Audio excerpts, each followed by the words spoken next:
Okay, next up is Bob Bewley from Oxford University, representing the Endangered Archaeologies of the Middle East and North Africa, EAMENA. You can say it any way you like. Thank you very much. And thank you for the invitation to speak today. I want to introduce you to the Endangered Archaeology in the Middle East and North Africa project. We're a team of 10 archaeologists in Oxford and Leicester University, funded by the Arcadia Foundation.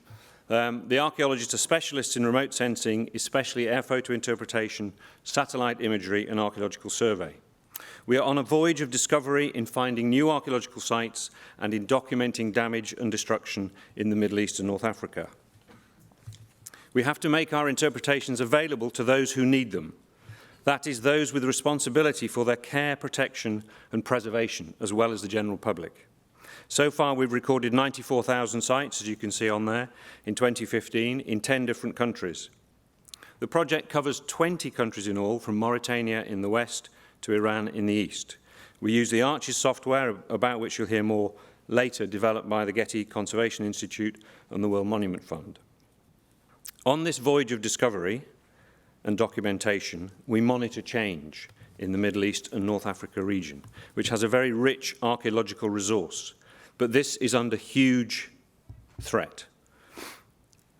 And it's under threat from agricultural intensification, road building, house building, dam projects, as well as looting and conflict. And we're monitoring change. And this slide and the next one show the change from the 1930s at the Roman city of Jerash in Jordan.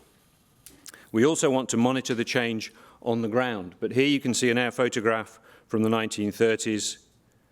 And here, the same site now for using satellite imagery.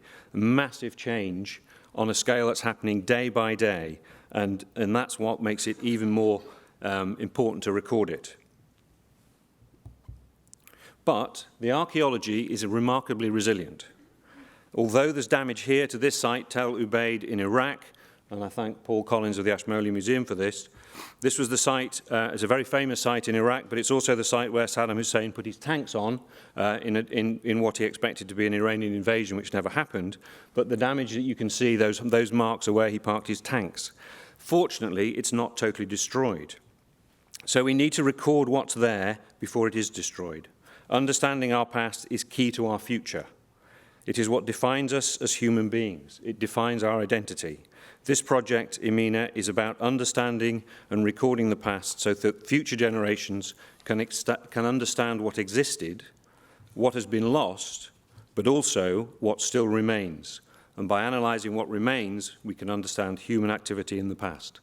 Only today, and everyone's talked about crisis, but only today I had emails from two of my colleagues, Professor Andrew Wilson and Professor David Mattingly, that the so-called ISIS had entered the Roman city of Sabrata in Libya.